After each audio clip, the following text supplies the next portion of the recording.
Uy, kaya mo ba ganyan eh? Kaya.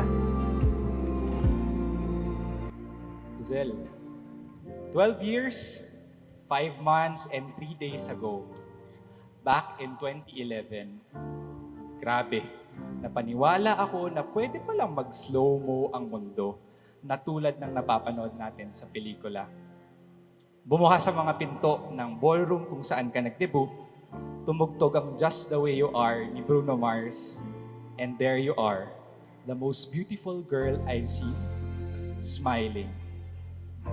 At that moment, I said to myself, "Nako po, Ralph, tinamaan ka na kay Giselle." Since then, I started to pursue you. Nung nalaman kong favorite mo ang viscous strawberry shortcake from Baguio, I knew I had to get one. Kahit isang slice lang ang afford ko.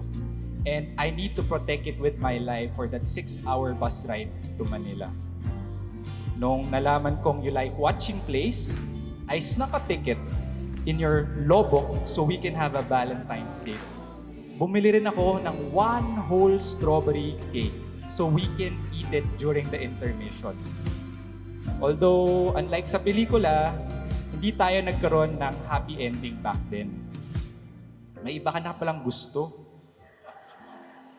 Binalik mo ang ticket at kinain ko ang cake mag-isa for dinner. Ayan, ang taba-taba ko tuloy. Fast forward to 2019, nagkaroon ng sequel ang love story natin.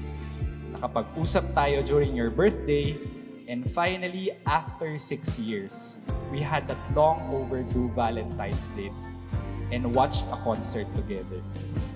Ang saya-saya ko nun. Since then, these two nerds found their match. A visit to Manila Philippine Post Office to send snail mails. Game. Okay. Sa gitna po, dito. Para hindi matakpan yung... Ayan po. Yung ganyan natin, apatan niya. Magpansit kanton sa UP Fair habang kumakanta ng Jopay. Solid night.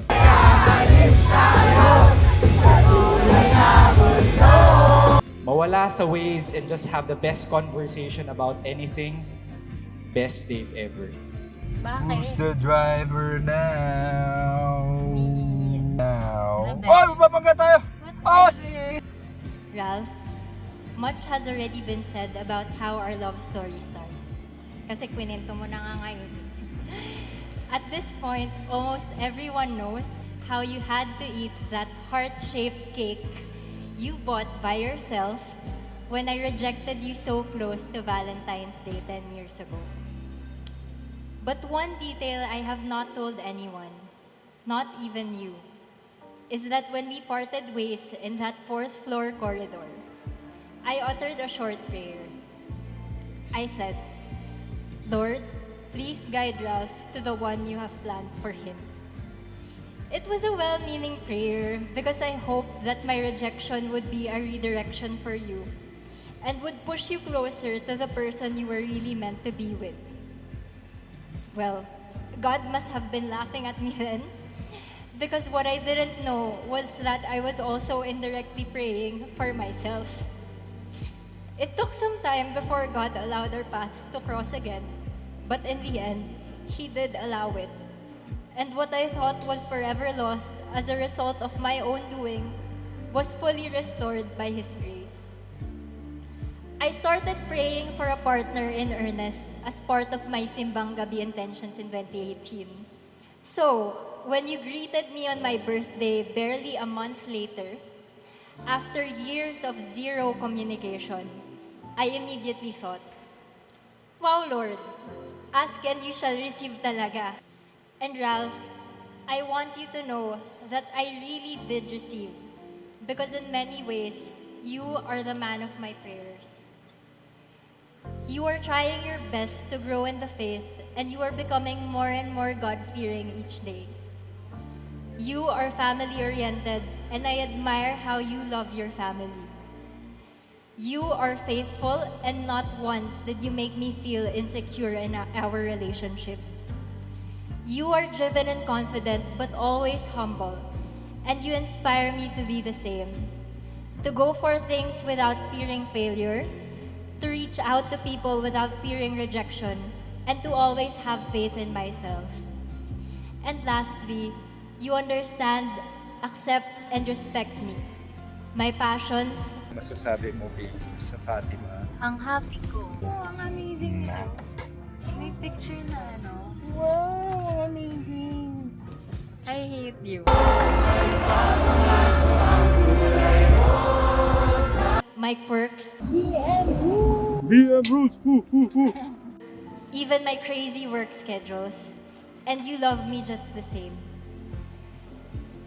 I promise to always keep our grocery cart secure when you go off doing your spontaneous store checks, and when you geek out over your competitors' displays, even when I really don't understand what is going on. I promise to be your ever diligent researcher, your straightforward but still loving critic, Hello, we're Cinemalaya.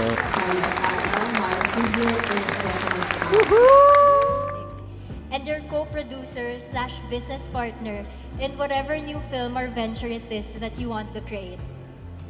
I promise to continue laughing it off when we find ourselves lost yet again. Because let's face it, with you driving and me navigating, the probability of us being lost always ranges from 92 to 93%. Oy, babangga tayo. Oy! Lastly, prayer is what brought us together. So I will always pray for you, for us, and for our families. May God always be the center of our marriage and family, and may His will always be done. I'm excited to see what is still in store for us, Ralph. And I look forward to the many streets and stories that we are yet to explore. Mahal na mahal kita.